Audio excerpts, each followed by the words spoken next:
사랑하는 성도 여러분, 우리 주님의 이름으로 축복합니다. 하나님의 은혜가 우리 모두에게 풍성하게 넘쳐나기를 바랍니다. 벌써 10월이네요. 그렇죠? 네.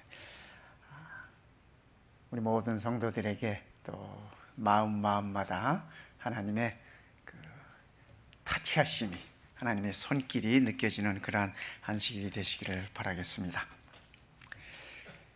저는 오늘 말씀의 제목을 영원한 지금 이렇게 붙여봤습니다. 이게 좀 말이 안 되죠? 지금이 어떻게 영원해? 그런데 주님의 말씀을 보면서 이런 생각을 좀 갖게 됐습니다. 그래서 왜 그런지 오늘 한번 말씀 속에서 한번 살펴보겠습니다. 스펜서 존슨이라는 분이 선물이라는 책을 썼어요. 우리 성도님들 중에도 이 책을 읽어보신 분들이 계실지 모르겠습니다. 이 책의 내용은 그렇습니다. 어느 날 한 노인이 한 소년을 만나서, 얘야, 세상에서 가장 귀한 선물이 뭔지 아니? 그걸 한번 찾아봐라. 그걸 한번 찾아봐라. 소년이 성장하면서 세상에서 가장 귀한 것이 무엇일까? 또 가장 귀한 선물은 무엇일까? 그걸 이렇게 생각하면서 성장하기 시작했습니다. 학교를 졸업하고 대학을 졸업하고 취직을 하고 살면서 너무 바빠서 또 너무 일이 많아서 그 노인이 말씀하셨던 그 가장 귀중한 선물, 소중한 선물이 무엇일까에 대한 생각조차도 잊어버리고 살았습니다. 직장에 일을 하면서 또 이렇게 그의 삶을 이렇게 살아가면서 어느 날 문득 내가 왜 이렇게 힘들게 살지? 내가 이렇게 힘들게 살아서 뭐 하지? 그런 생각이 들었습니다. 그래서 그가 지친 몸을 이끌고 다시 고향으로 내려가서 그 노인을 다시 만납니다. 그때 그 노인이 이제는 성인이 된 이 젊은이를 향해서, 그래, 내가 말하던 걸 아직 못 찾았나? 예, 아직 못 찾았습니다. 제게 좀 힌트를 좀 주십시오. 힌트라도 주십시오. 그때 이 노인이, 그러면 자네가 이제껏 살아오면서 자네가 느꼈던 인생의 장면들을 한번 하나씩 이렇게 깊이 생각을 해봐라. 그러면 뭔가 이렇게 느껴지는 것이 있을 것이다. 이 젊은이가 자기의 지난 날을 돌아보면서 생각했습니다. 내가 어느 때 행복했을까? 내가 어느 때 즐거움이 있었을까? 가만히 생각을 해보니까 자기가 어떤 일에 몰입해 있을 때, 그 일에 몰입해 있을 때 그때 보람이 있었고, 그때 기쁨이 있었고, 그때 행복이 있었다고 하는 사실을 깨닫습니다. 그래서 그제서야 무릎을 탁 치면서 이 젊은이가, 이 노인이 말씀하셨던 그 선물이라는, 그 가장 소중한 선물이라는 것은 지금이라는 이 순간이구나 하는 것을 그가 깨달았습니다. 그래서 선물은 지금이다, 현재가 선물이다 라는 결론을 내린 것입니다. 그래서 그런지 영어에서 선물은 프레젠트예요. 그죠? 다른 말로 스펠은 똑같은데, 그죠? 다른 뜻으로 지금이라는 그런 의미가 있습니다. 현재라고 하는 의미. 이 스펜서는 지금이, 현재가 우리의 삶에 있어서 가장 소중한 선물이다라고 하는 사실을 얘기를 하고 싶어 했습니다. 그렇다면 우리는 이 지금을, 우리에게 주어진 가장 소중한 이 선물인 지금을 어떻게 살아야 할 것인가? 말씀 속에서 한번 살펴보겠습니다. 첫 번째, 주의 말씀은 우리들에게 그렇게 말씀하십니다. 영원한 영광을 바라보며 지금을 살라고. 지금을 살되 영원한 영광을 바라보면서 살라고 말씀은 그렇게 우리들에게 일러주고 계십니다. 형제들아, 우리가 아시아에서 당한 환난을 너희가 모르기를 원하지 아니하노니. 바울이 하는 얘기입니다. 고린도 교인들에게, 형제들아, 우리가 아시아에서 받았던 그 엄청난 환난들, 그것들을 너희들이 모르기를 원치 않는다. 힘에 겹도록 심한 고난을 당하여 살 소망까지 끊어지고. 우리가 살다 보면, 그렇죠? 살아야 되겠다는 생각조차 할 수 없을 만큼 절망적일 때가 있습니다. 그렇지 않습니까? 네. 우리가 다 그래요. 우리의 삶 속에 이런 순간들이 있습니다. 바울도 똑같았어요. 오죽했으면 성령으로 이끌림 받고 하나님께로부터 직접 부르심을 받았던 바울 자신이 내가 살 소망까지 끊어질 때가 있었다, 이렇게 표현을 했겠습니까? 우리는 우리 자신이 사형 선고를 받은 줄 알았으나, 이거 무슨 얘기예요? 나 죽었다는 얘기입니다. 그렇죠? 나 죽었다. 사형 선고를 받은 줄 알았으니 이는 우리로 자기를 의지하지 말고, 우리가 우리 자신을 스스로 의지하지 말고 오직 죽은 자를 다시 살리시는 하나님만 의지하게 하심이라. 바울은 이 말씀을 기록하면서 그가 지나온 길을 이렇게 뒤돌아보는 것입니다. 정말 살 소망도 없고 죽었다 싶을 때 그때 누구를 생각했어요? 죽은 자를 다시 살리신 하나님을 의지하겠다고 하는 그의 고백을 이렇게 들려주고 있는 것입니다. 그러게 지금을 살아가는 사람들은 영원한 영광을 바라보면서 바울처럼 말입니다, 그렇게 살라고 하는 것이 하나님의 말씀의 가르침입니다. 이 말씀은 참 재밌습니다. 성도 여러분, 제가 이렇게 칼라를 해놨잖아요. 왜 그랬는지 한번 이렇게 눈치로 찾아보시기 바랍니다. 우리가 잠시 받는 환난에 경한 것이 지극히 크고 영원한 영광에 중한 것을 우리에게 이루게 함이니. 이 짧은 성경절에, 그죠? 바울은 세 가지를 비교하고 있습니다. 그렇죠?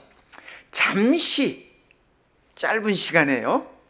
그런가 하면 영원, 완전 반대되는 말씀 아닙니까? 바울은 환난을, 고난을, 고통을 잠시라고 표현했습니다. 우리가 이 어려움을 당하면 어때요? 내가 받는 환난은 끝이 없는 것 같아. 그렇지 않아요? 내가 지나고 있는 이 어둠의 터널에 끝이 없는 것 같아요. 그런데 하나님의 사람은 뭐라고 말해요? 우리가 이 땅에서 받는 환난은 잠시다. 잠시다. 그리고 영광은 영원하다라고 얘기합니다. 영원한 영광. 그렇죠? 우리는 반대로 생각하지 않습니까? 그죠?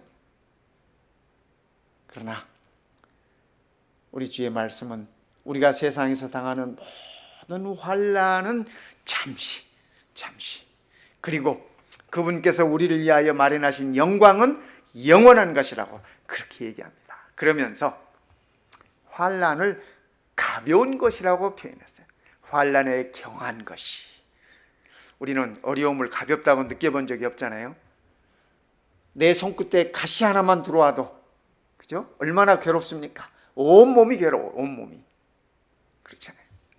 그런데 바울은 그 환난을 가벼운 것이라고 표현하고 하나님의 영광을 무거운 것이라고 표현했어요. 오늘 우리도 바울의 이 신앙의 자세를 배우면 좋을 것 같아요. 그러면 우리가 어려움을 극복하는 데 도움이 될까요?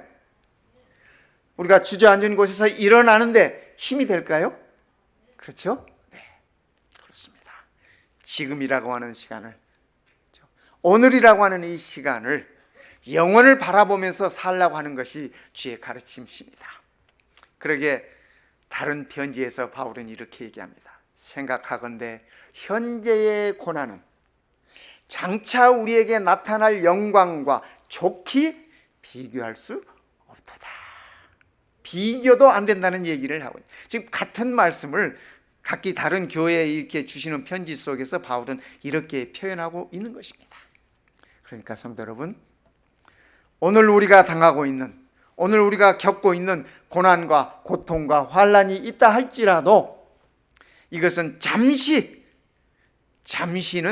곧 지나간다는 얘기예요. 그렇죠? 잠시 후에 지나가는 것이지만은 하나님께서 우리를 위한 영광은, 그분께서 예비하신 그 영광은 영원한 것이고 우리가 받았던 환난과 비교할 수 없다. 좋게 비교할 수 없다. 게임이 안 된다는 얘기예요. 그렇죠? 네. 우리 여성분들 이거 좋아하세요? 이 정도 되면 몇 캐럿이나 될까요? 제가 이 보석에 대해서 잘 몰라요. 다이아몬드예요. 다이아몬드. 그렇죠? 네, 다이아몬드.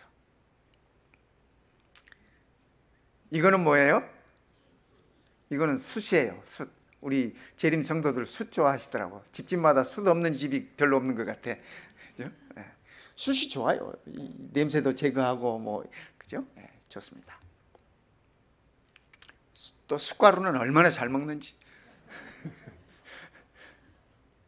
근데 이 숯과 이 다이아몬드는 원소가 같은 것입니다.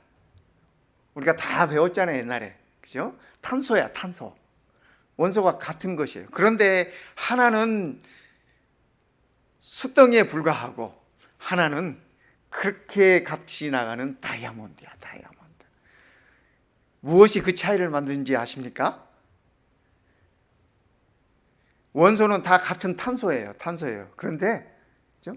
무엇이 이렇게 값의 차이를 만들었을까? 아시죠? 이 숯은 상온에서 나무를 태우거나 이러면 만들어지는 것이에요. 상온보다 좀 이렇게 높은 온도로 이렇게 태우면 만들어져요. 그런데 다이아몬드는 그렇게 해가지고는 죽었다 깨어나도 안 만들어져요. 똑같은 탄소이지만은 다이아몬드는 엄청난 압력과 엄청난 열을 통해서 만들어지는 것이에요. 그러니까 이런 환경을 외부에서 이렇게 만들어서 제공하기는 쉽지 않아요. 거의 불가능합니다. 쉽지 않아요. 이 하나님의 솜씨만 이게 가능한 것이에요. 그렇죠? 그렇습니다. 오늘 우리의 삶과 신앙 속에서도 그렇죠? 우리가 받는 환난이나 시련이나 고난이나 고통 이런 모든 것들이 우리 주님의 다이아몬드로 만들어내고 있다고 하는 사실을 기억하면 참 좋겠습니다. 이것은 잠시예요, 잠시. 우리가 단련받고 시련받는 것은 잠시지만 욥의 간증처럼 내가 정금같이 나오리라. 욥이 이 사실을 아는 것 같아. 그렇죠? 우리도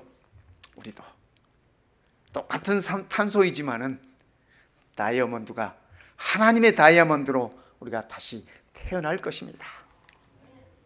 그러므로 내가 그리스도를 위하여 약한 것들과 능력과 궁핍과 박해와 곤고를 기뻐하노니. 제가 이 말씀을 들여다보니까 기뻐할 것이 하나도 없어. 그렇잖아요. 약한 것, 능력 받는 것, 궁핍한 것. 참 세상에서 궁핍하면 이것도 그죠? 또 박해받는 것, 곤고한 이 모든 것들을 바울이 기뻐한대요. 왜요? 약할 때 그때가 내가 강해진다. 그리스도 안에서 숯이 그리스도 안에서 다이아몬드로 태어나는 그런 말씀이에요. 그래서 바울은 이 와중에 기뻐한다라고 얘기를 하는 것입니다. 성도 여러분, 우리도 이런 신앙의 여유를 좀 배우십시다. 이런 신앙의 여유를 찾을 수 있으면 참 좋겠습니다. 지금을 어떻게 살아야 할까? 두 번째는 하나님의 은혜를 누리며 살라고 말씀하십니다. 하나님의 은혜가 우리들에게 끝없이 베풀어지는데 우리는 그것이 은혜인 줄조차 모르고 그 은혜를 누리지도 못하고 살아가요. 얼마나 안타까워요, 성도 여러분. 그렇죠? 우리가 이 땅에서 고난의 상황을 어쩔 수 없습니다. 내게 이르러 오는 역경의 상황들을 우리가 어떻게 할 수 없습니다. 그러나 그 고난에 대한 반응은 우리의 선택입니다. 기독교 작가 조신영이라는 분이 계세요. 제가 그 책을 말씀 준비하면서 이 파워포인트에 넣었는데 안 보여요. 아침에 교회 와가지고 들여다보는데 안 보여. 그래서 제가 그 책을 소개를 그냥 말씀으로 드리겠습니다. 기독교 작가 조신영 씨가 쓴 책 가운데 쿠션이라는 책이 있어요. 나중에 한번 찾아서 읽어보십시오. 쿠션 아시죠? 쿠션이 뭐예요? 우리 집에 쿠션들이 있어요? 네, 뭐 소파에 이렇게 방석들도 놓고 그런 거예요. 그거 쿠션이라는 거잖아요. 그죠?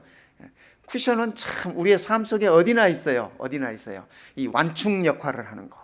자동차에도 쿠션이 있어요? 있어요. 자동차에 쿠션이 없으면 여러분들이 딱딱해서 제대로 못 타요. 그죠? 그 스프링으로 된 쿠션들이 다 있습니다. 우리의 삶에 있어서, 살아감에 있어서 각종 자극들이 와요. 우리들의 삶 속에. 그죠? 어떤 사람은 옆에서 누가 한마디만 해도 바락 하고 화내는 사람 있죠. 그분들은 아주 반응이 빠르신 분이야. 반응이 아주 예민하신 분이야. 똑같은 자극을 받아도 어떤 사람은 느긋하게 반응하신 분이 계세요. 달라요. 이 자극과 반응 사이에 갭이 있어요. 갭이 있어요. 어떤 사람은 그 갭이 아주 좁은 사람이 있고 어떤 사람은 그 갭이 좀 여유가 있는 사람이 있어요. 이분은 그것을 쿠션이라고 표현한 거예요. 그것을 쿠션이라고 표현했어요.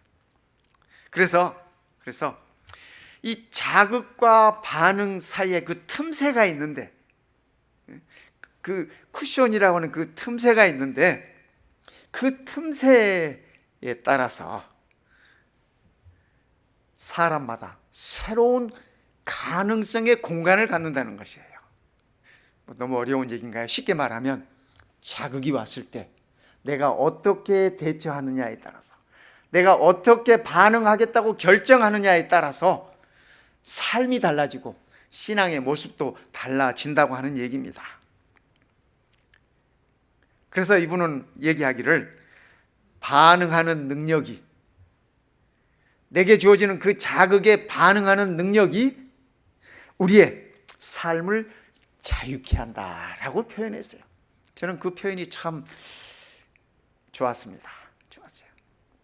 우리를 자극하는 건 내 옆에 친구들뿐만 아니라 함께 사는 우리 가족들뿐만 아니라, 그렇죠? 진짜 우리를 자극하는 이 상대가 하나 있어요. 여러분 아세요? 사탄이라고 하는 이 왼수가, 그렇죠? 이 원흉이 끊임없이 우리를 자극해요. 이렇게 찔러보고 저렇게 찔러보고, 자극을 받는 것이 다 다르잖아요. 우리가 어떤 사람은 돈에 민감한 사람이 있는가 하면, 어떤 남자들은 또 여인에게 민감한 남자들이 있는가 하면, 그죠? 어떤 사람은 또 도박에 민감한 사람이 있는가 하면, 그죠? 막 집도 팔아 넘기고 그냥 빠져드는 사람 봤어요. 근데 사람마다 다 달라. 그러니까 사탄은 내가 가장 약한 것을 알기에 그것으로 자극하는 것입니다. 그럴 때 우리가 어떻게 반응하느냐. 민감하게 반응하면은 정말 스트레스 받고 자유도 없어요. 내 삶의 자유도 없고 내 신앙의 자유도 없어. 그래서 이 쿠션, 그죠? 쿠션의 능력을 우리가 길러야 하는데, 이 작가는 그렇게 얘기합니다. 그 쿠션의 능력을 기르는 것은 기도와 말씀을 통해서다. 그렇게 얘기하고 있더라고요. 늘 기도하는 사람은 사단의 자극에, 그죠? 또 내 주변에서 오는 자극에, 시험에 즉각 반응하지 않아요. 그 틈새가 있거든. 근데 그 틈새는 우리가 기도함으로 그 틈새가 생기고 이 쿠션이 생기는 겁니다. 하나님의 말씀을 보므로 그 쿠션이 여유가 생기는 것이에요. 여유가 생기는 것이에요. 성질 날 때 어떤 분 그러잖아요. 한 3초만 참아봐라. 3초만 참아봐라. 참을 인자 3번만 써봐라. 뭐 이런 표현들을 하시지 않습니까?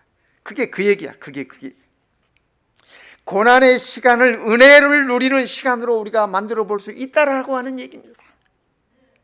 우리에게 고난이 임해올 때, 자극이 우리들에게 올 때, 그 자극의 시간까지도, 고난의 시간까지도 하나님의 은혜의 시간으로 우리가 볼 수 있다면 바울처럼 궁핍함도 능욕받음도 환난도 기뻐할 수 있지 않을까. 그러기에 우리가 하나님의 은혜를 누리며 살라라고 말씀하시는 것입니다. 나에게 이르시기를 내 은혜가 내게 족하도다. 바울이 이 말씀할 때가 언제냐면 그가 하나님께 눈에 가시를 좀 제거해 달라고 3번 기도했다고 그렇게 얘기하면서 그 말 끝에 바울이 성도 여러분 3번만 기도했겠습니까? 그죠? 여러분 몸 아프면 그걸 위해서 3번만 기도합니까? 아니에요. 유대인들의 표현의 3번이라고 하는 것은 할 만큼 다 했다는 얘기입니다. 할 만큼 다 했다는 얘기. 우리도 그런 표현 쓰잖아요. 3번. 그 할 만큼 다 한다는 얘기입니다. 3번, 꼭 3번이 아니라. 그렇죠? 바울이 하나님께 수도 없이 간구했지만은 하나님께서 하시는 말씀이 뭐라 그래요? 나의 은혜가 내게 족하다. 이는 내 능력이 약한 데서 온전하여 짐이라 하신지라. 그러므로 도리어 크게 기뻐. 바울이 하나님께서 노하신 것을 인해서 기뻐해서 오히려 크게 기뻐했대요. 그렇죠? 크게 기뻐함으로 나의 여러 약한 것들에 대하여 자랑하리니 이는 그리스도의 능력이 내게 머물게 하리 함이라. 성도 여러분, 우리도 우리가 받은 고난이나 우리가 받은 환난이나 우리가 받은 어떤 자극이라 할지라도 그것이 우리가 하나님의 은혜를 인하여 감사할 수 있는 자랑거리가 되면 좋겠습니다. 그러면 우리가 지금이라고 하는 이 시간을 살면서 하나님의 은혜를 누리며 우리가 살아갈 수 있게 되는 것입니다. 우리가 하나님과 함께 일하는 자로서 너희를 구원하노니 하나님의 은혜를 헛되이 받지 말아라. 성도 여러분, 우리가 단 한순간도 우리 하나님의 은혜를 헛되이 여기지 마십시다. 가벼이 여기지 마십시다. 가벼이. 우리의 기분에 따라서 좌우되고 우리의 작은 인간관계에 의해서 좌우되고 하는 그러한 것들이 아니라 하나님의 은혜가 내 위에 폭포수처럼 쏟아지지만은 그것을 내가 누리지 못한다면 참으로 우리는 가련한 사람들이 되는 것입니다. 하나님께서 우리에게 베푸신 그 은혜를 결코 헛되이 받지 말라는 말씀입니다. 3번째, 하나님의 은혜를 전하며 살라고 말씀하십니다. 우리가 받은 그 은혜, 우리가 누렸던 그 은혜, 이것을 나누며 살라고 하시는 말씀인 것입니다. 예수님께서 이렇게 말씀하셨어요. 예수님께서 이 땅에서 마지막으로 주신 말씀이십니다. 승천하시기 직전에 하신 말씀입니다. 오직 성령이 너희에게 임하시면 너희가 권능을 받고 예루살렘과 온 유대와 사마리아와 땅 끝까지 이르러 내 증인이 되리라. 성도 여러분, 예수님께로부터 이 말씀을 들었던 자들이 지금 서 있는 곳이 어디인가요? 예수님의 이 말씀을 들었던 자들이 지금 서 있는 곳이 어디예요? 감람산. 잘 아시네요. 그죠? 맞아요. 감람산이 어디에 있어요? 예루살렘에 있어요. 예루살렘. 성령이 너희에게 임하시면 너희가 권능을 받고 예루살렘과 내가 있는 이 위치가 하나님의 은혜를 나누는 시작점이라고 하는 사실을 우리가 깨달으면 좋겠어요. 내가 서 있는 이 위치에서 시작해서, 그죠? 유대와 사마리아와 점차 확장되는 것입니다. 넓어지는 것입니다. 제가 목회를 이렇게 이제 하면서 보니까 어떤 분들은 해외 선교에는 정말 열성이세요. 뭐 어디 필리핀이다, 중국이다, 뭐 해외 선교 가자 그러면 당장 따라 나서요. 열심히 하세요. 그곳에 갔을 때 열심히 하시고. 그런데 본인의 교회에 와서는 아무 일도 안 해요. 진짜예요, 진짜. 제가 참 가슴 아프게 하는 얘기예요. 가슴 아프게 하는 얘기예요. 정말 중요한 것은 내가 속해 있는 이 교회에서부터 일을 하는 것이에요. 우리 주님의 말씀이 그렇잖아요. 너희가 성령을 통해서 권능을 받으면 예루살렘과 너희가 서 있는 그곳에서부터, 그 얘기예요. 해외에 나가서 열심히 선교하고 거기서 체험도 많이 얻고 하나님 은혜도 많이 받고 돌아와요. 그럼 그 은혜를 나누며 살아야 될 거 아니에요. 그렇죠? 그런데 교회에 와가지고는 일상의 생활에 와서는 자신을 자폐시켜. 자폐 아세요? 자폐증 환자 아세요? 나를 이 상자 안에 딱 가둬놓는 것이야. 목사가 이런 성도를 보면 정말 가슴이 아파요. 정말 가슴이 아파요. 마누라 죽는 것보다 더 가슴이 아파요. 진짜요. 우리가 섬김의 광야에서 돌아와서, 그죠? 섬김의 광야에서 돌아와서 해외 선교지 나가서 경험하는 것들이 그야말로 광야의 경험이에요.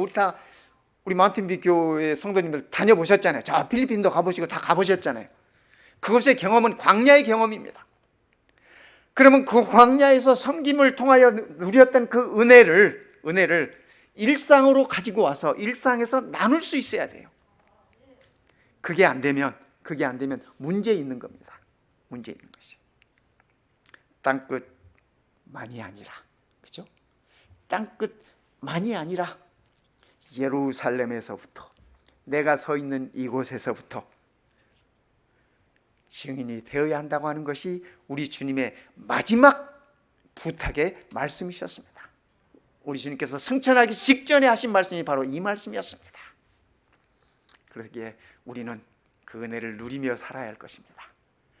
여기 이 재밌는 벽화가 있죠. 이거 누구냐면 카이로스라고 하는 그 그리스 신화에 나오는 신의 이름입니다. 신의 이름인데 이 신은 무슨 신이냐면 이 기회의 신이에요. 기회의 신. 기회라고 하는 신의 모습인데 이 신의 모습이 재밌습니다. 여러분이 잘 보이시죠? 이 큰 날개를 2개 달고 있고 발에도 날개가 있어. 왜냐하면 엄청 빨리 가야 하니까. 날개가 있으면 빠를 텐데 발에까지 날개를 달았으니 얼마나 빨리 가겠습니까? 그죠? 그 다음에 이 앞에는 이 머리가 많아요. 근데 여러분들이 자세히 보면 요 뒤는 대머리야. 머리가 없어요. 머리카락이 없어요. 그리고 한 손에는 저울을 들었어요. 정확한 판단을 하도록. 그죠? 그 다음에 다른 한 손에는 칼을 들었어요. 결단력 있게 행동하라고. 이게 그리스 신화에 나오는 카이로스라는 신의 모습입니다. 이걸 이제 좀 보기 좋게 보면 이렇게 볼 수 있어요. 더 잘 보이시죠? 저 이 벽에 새겨진 것보다. 이 카이로스 신인데 여기 뒤에 대머리 보이죠? 이 머리카락 없죠? 기회라고 하는 것은 우리 앞에 늘 있지만, 그죠? 잡기 쉬우라고, 쉽게 잡으라고 앞에 이 머리가 많대요. 그런데 한 번 지나고 나면 잡을 수가 없어. 이 대머리를 어떻게 잡아요? 우리가 머리카락이 없는데 못 잡죠? 네, 그렇대요.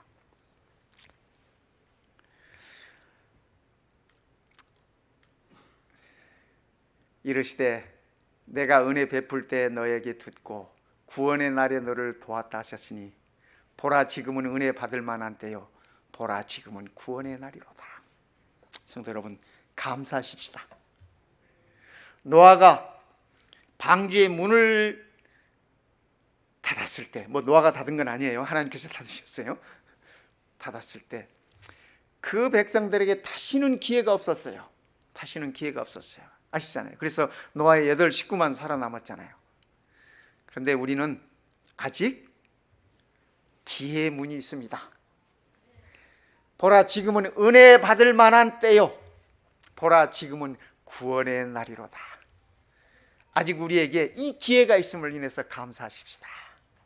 그리고 지금이라고 하는 이 시간을 주의 은혜를 나누면서 살 수 있으면 참으로 좋겠습니다. 지금을 어떻게 살아야 할까? 그죠? 지금은 사랑하는 이들을 영원한 나라로 초대하면서 살아야 할 때입니다. 하나님의 영원한 나라에 나만 가서는 되지 않을 것입니다. 그렇지 않습니까? 그렇죠? 사랑하는 이들과 함께 있어야 할 것입니다. 가을 하면은 늘 열매들이 익어가지 않습니까? 그죠? 열매들이 익어가요. 이 가을이 우리의 영혼들도 익어가는 계절이었으면 좋겠습니다. 어떤 노래하는 일은 그런 노래 하더라고요. 늙어가는 것이 아니라 익어가는 것이라고. 제가 그 노랫말 보면서 야, 그거 참 누구 머리에서 나온 이 노랫말인지 모르지만 기가 막히구나 하는 생각을 했습니다. 네. 우리가 그리스도 안에서 익어가는 것입니다. 그렇지 않습니까? 네. 그리스도 안에서 익어가야 되는 거예요. 이 가을에 성령 하나님의 내비게이션을 따라서, 그죠? 그분의 인도하심을 따라서 우리는 영원을 지금 준비하는 것입니다. 영원을 지금 준비하는 것이에요. 요즘 운전할 때 내비게이션이 있으니 얼마나 감사하고 편한지. 제가 목회 처음 나왔을 때 이 아틀라스라고 하는 이 지도, 지금은 기억도 안 나죠? 다 그거 한 권씩 들고 다녔잖아요. 두세 달도 안 돼서 그 두꺼운 이 지도가 걸레가 되더라고요. 근데 요즘은 그런 수고를 안 해도 되니 얼마나 감사한지. 내비게이션 그 아가씨 말만 잘 들으면 어디든지 평안히 가. 어디든지 평안히 가. 그래서 저는 그 내비게이션 아가씨의 음성을 들으면서 야, 성령 하나님의 음성을 이렇게 순종 잘하면 문제없이 영원한 나라에 있겠구나 하는 생각을 했어요. 성령 하나님의 내비게이션을 따라서 우리가 스트레스 받지 말고 쉽게 가십시다. 쉽게 가셔요. 영원한 지금 말입니다. 그죠? 지금을 우리는 영원한 영광을 바라보면서 지금을 사는 것입니다. 하나님의 은혜를 누리면서, 그죠? 은혜를 누린다고 하는 것은 꼭 은혜가 많아서 뿐만 아니라 은혜가 없다라고 느껴질 때까지도 하나님의 은혜를 느끼는 자가 그 은혜를 참으로 누리는 자인 것입니다. 끝으로 하나님의 은혜를 나누면서, 은혜를 전하면서 영원한 지금을 살아가는 축복을 누렸으면 좋겠습니다. 이 한 주일도 우리 성도님들 하나님의 말씀으로, 기도로 승리하면서 우리에게 주어지는 모든 시험과 자극들의 완충 역할을 하면서, 그렇죠? 한 걸음 물러서서 여유 있게 대처하는 것입니다. 그래서 이 축복 속에서 바울이 기뻐했던 것처럼 우리도 그 기쁨 속에 우리의 신앙의 발걸음에 더 힘을 더하는 아름다운 한 주일의 삶이 되시기를 이 시간에 간절히 바랍니다.